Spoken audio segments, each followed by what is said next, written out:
Alors, Monsieur le Président, toujours en parlant de la justice, demain, nous aurions appris que Son Excellence, Monsieur le Ministre Pascal Bodiona est encore convoqué devant le 4e. Est-ce que vous pourriez nous parler un peu de ça? Vous savez, je réagis dans ce dossier en tant que citoyen togolais d'abord et en tant que leader de l'opinion politique.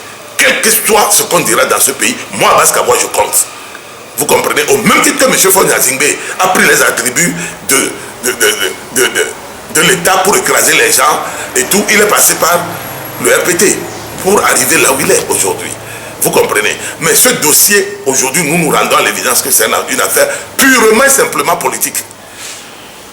Mais voilà un dossier où les principaux acteurs même, on ne les trouve pas.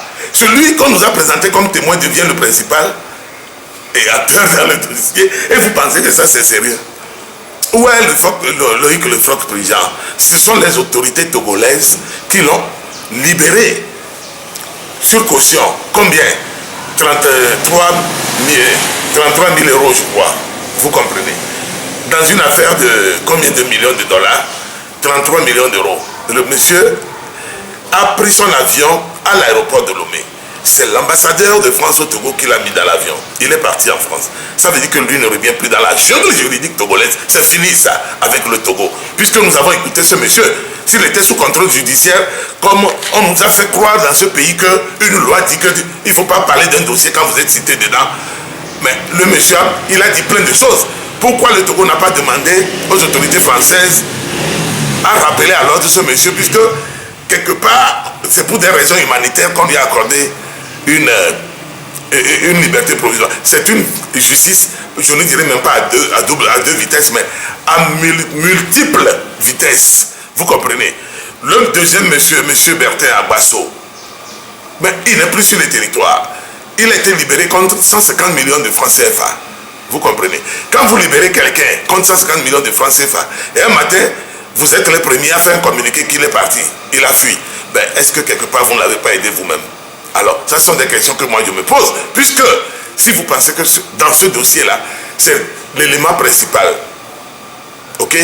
Mais vous devez quand même prendre des dispositions, quand même que la personne est en liberté provisoire, mais sous contrôle judiciaire. Quand même, moi, ils m'ont retiré innocemment, et pour rien, mes papiers de voyage là, je ne bougerai pas de ce pays. Tout ce qu'ils vont faire pour nous faire fuir ce pays, nous n'allons pas fuir.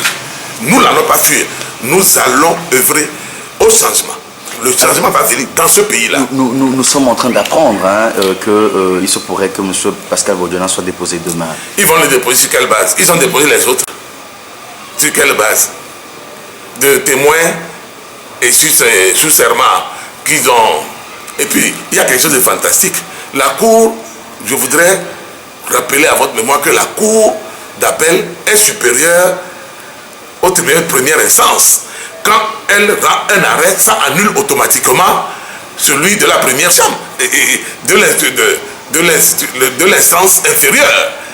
Mais je ne sais pas. Ils sont là, ils font des mélanges des genres. Je me demande si réellement les gens savent même ce qu'ils sont en train de faire aujourd'hui. Puisque le politique a tellement mis sa bouche dans le juridique que ce n'est plus le droit qu'on dit. Vous comprenez? C'est un peu comme vous allez au village et les gens se retrouvent autour d'un vieux sous un baobab et puis bon ben on distribue les rôles. Toi tu fais comme ça, toi tu n'as pas tort en ça, toi tu as tort ici, tu dois amener un bouc blanc et toi tu vas amener deux coqs, un noir et un rouge et ceci cela. C'est comme ça que le Togo est en train d'être depuis 8 ans. Mais c'est une aberration, vous comprenez? J'ai cherché l'image de Fonya Zingbe sur toutes les chaînes hier et j'ai Mandela paix à son âme, mais je n'ai pas trouvé. Mais je me suis dit que tout ce que j'ai vu hier là, les prédateurs d'Afrique là, lui il est caché quelque part, bon, on ne l'a pas vu. Mais ils font rire. Regardez-moi des gens, ils disent qu'ils vont rendre hommage aux héros de l'Afrique, aux héros de la lutte contre l'apartheid, tout ça là.